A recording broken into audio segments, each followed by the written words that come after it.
So, yun mga tol.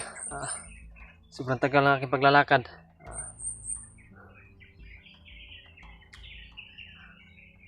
Mapagpalang araw pala dyan sa inyong lahat po.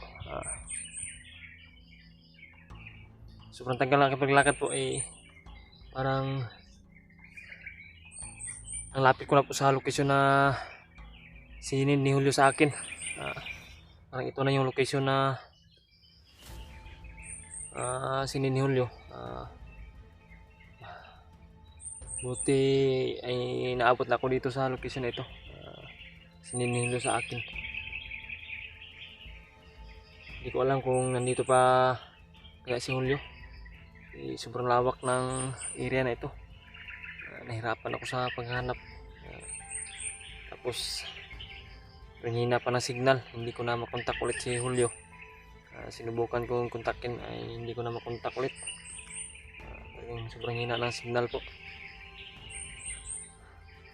Parang ang oras ngayon ay parang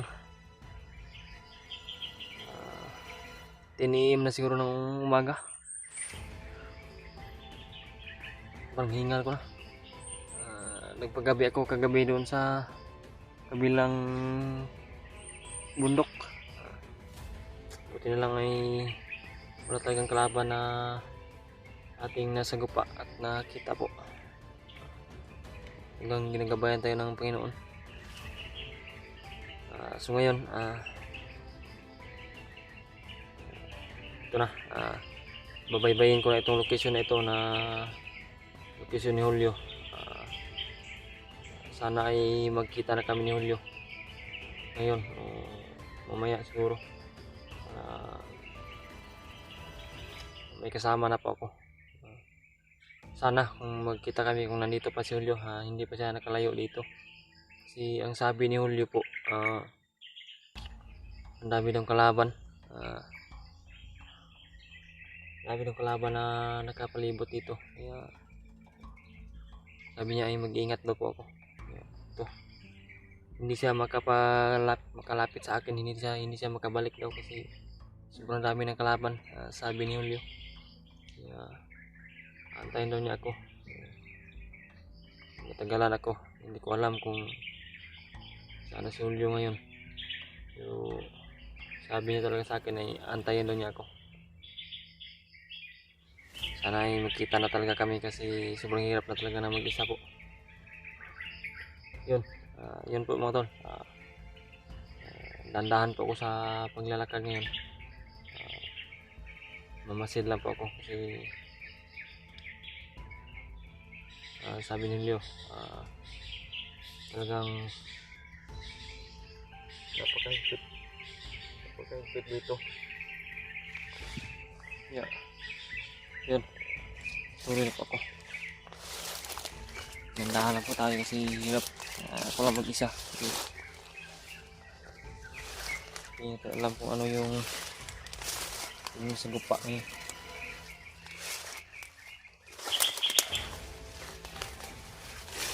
Sobrang sukal.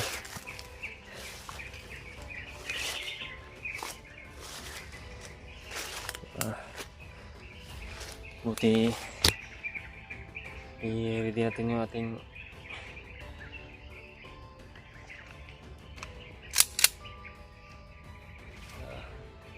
ano man yung mangyari ay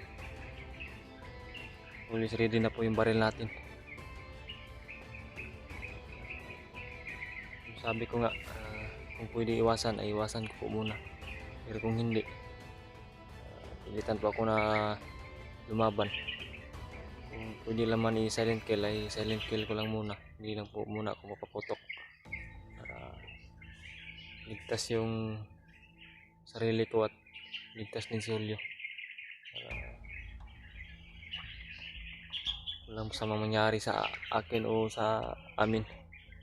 Kaya i-ready lang po natin palagi yung baril natin. Hindi alam kasi ano yung mangyari. Tuloy tayo.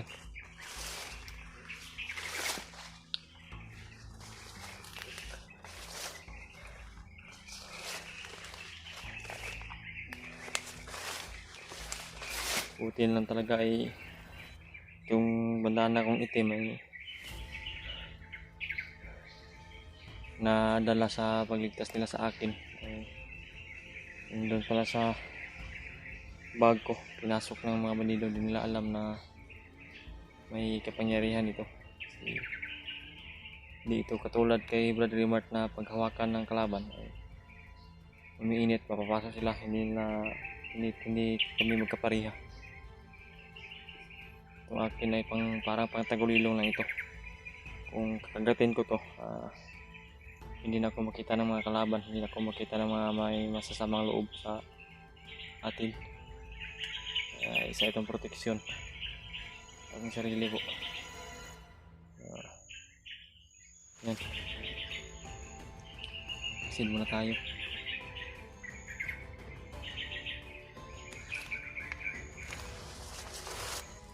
Tuloy tayo sa ating hangarin. Nakabawi tayo kay Spiderman sa kanyang tulong na naibigay sa atin na kasuklian natin. Grabe, super sukal talaga. Sobrang lawak ng location na ito, ng area na ito. So, wala pa tayong kasama. Sobrang hirap. Wala tayong makausap.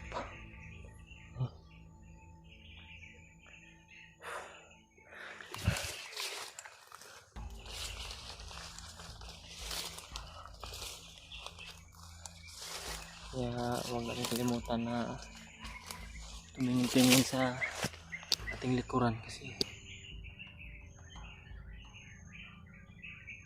masama talaga ang kutob dito na area nito. Parang tahimik. Ito kasi palagi yung nangyayari sa panganib na lugar, yung matahimik, panganib yan. Ilang beses na po ako kuha ng ganito, matahimik, napakadelikadong lugar. Kasi ang sabi talaga ni Julio ay ang dami daw nakapalibot dito na kalaban. Pero huwag tayo patingnan na lang natin na mapatuloy.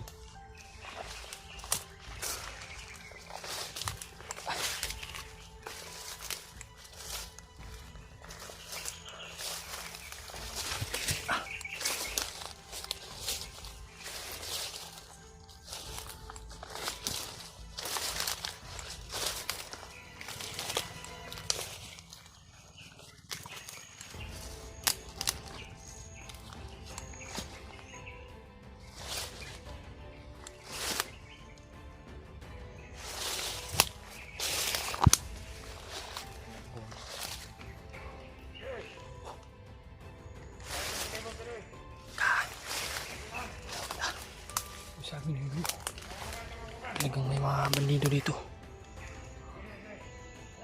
Yun o. Tama talaga yung sabi ni Julio sa atin na may mga kalaban talaga na nagkabantay dito. At binanggit si Spiderman, talagang hawak nila si Spiderman. Talagang kukunin ko si Spiderman, babawi pa ako.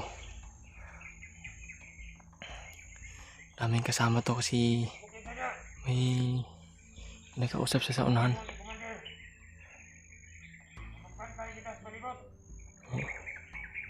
Ang taas ng baril na dala. Lapitan natin ng konti.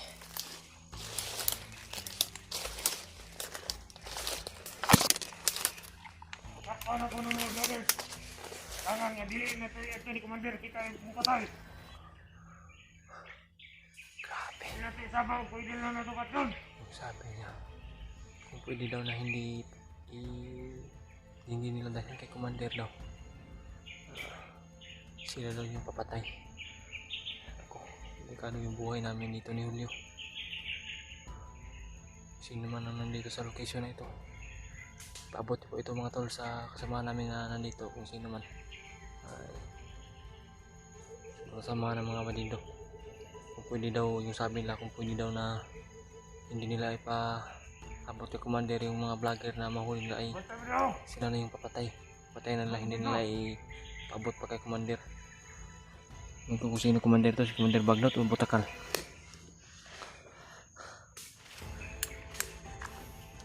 Sino muna tayo? Huwag muna tayo padalos-dalos po. Hindi muna akong padalos-dalos.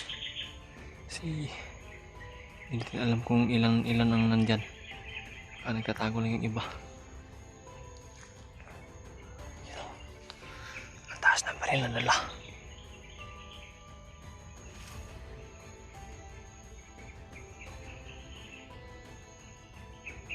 Grabe. Ang baril niya, ang taas. Na high power itong mga baril nila. Sabi pa niya kanina,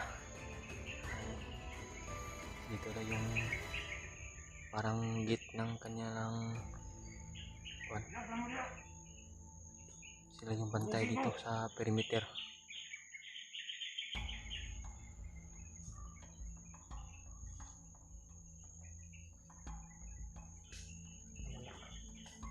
Tara na, wala.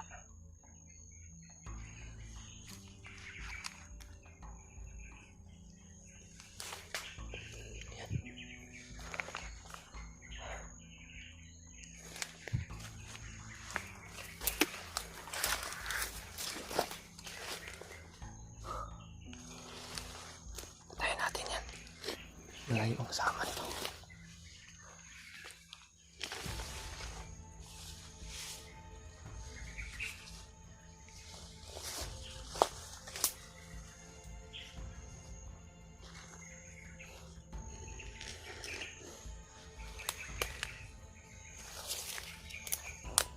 Apa yang benar-benar?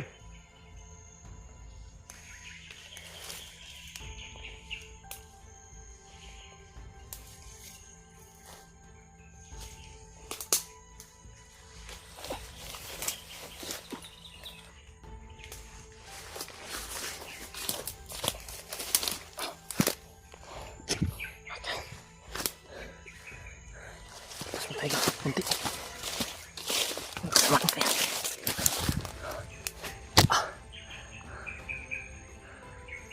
Ito yung nakita.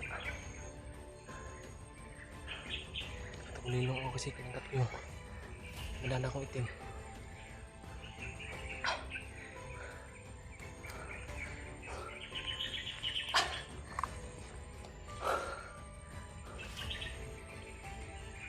Sana hindi to patay na kasama na hindi na magsalita.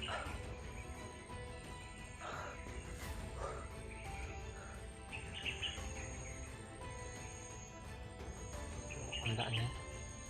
Mura ako siguro dala sa kabila ko.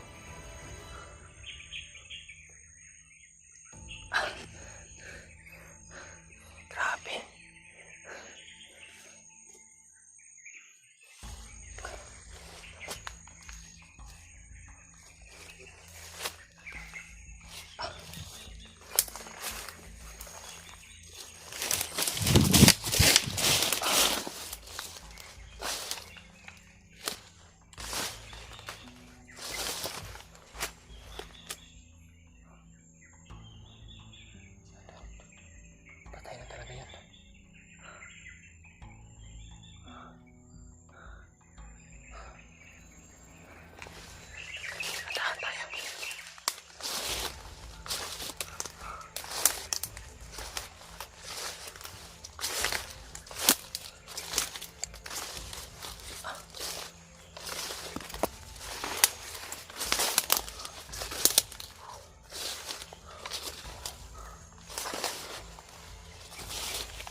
talaga yung hindi tayo nakita.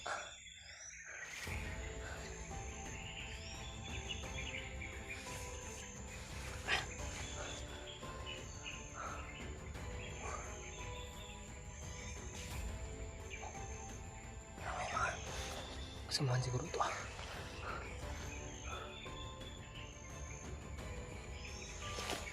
Mama, ang dami talaga dito. Sa itaas may dumadaan doon. Mga bandido ang kasamahan siguro niya ito.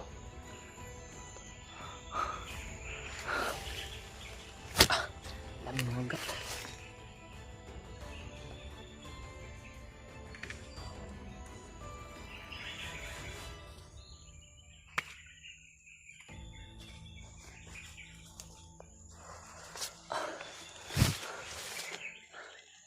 Mga tol, sigurado po ako na ang dami pa dito mga kasamahan nun, kaya huwag tayong kupensa po.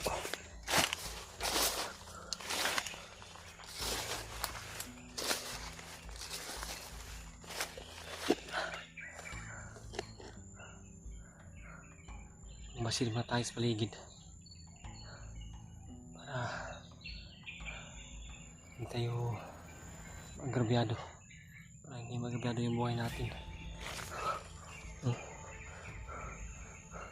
Ang layo pa ng ating pupuntahan. Hindi ko pa alam kung saan banda talaga si Julio, kasi sa location na ito ay ito na talaga yung sinin niya sa akin, pero sobrang lawak po. Sobrang lawak po ng location na ito. Kaya mas mahirapan po ako kasi hindi ko makontak si Julio eh. Walang signal dito po.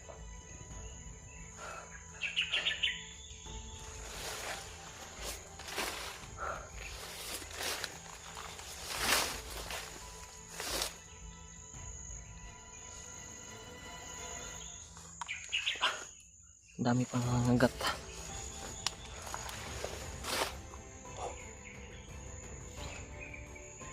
Parang hinahanap yung kasama niya.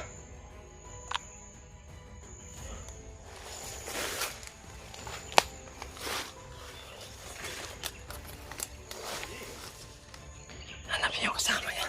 Napinatay ko.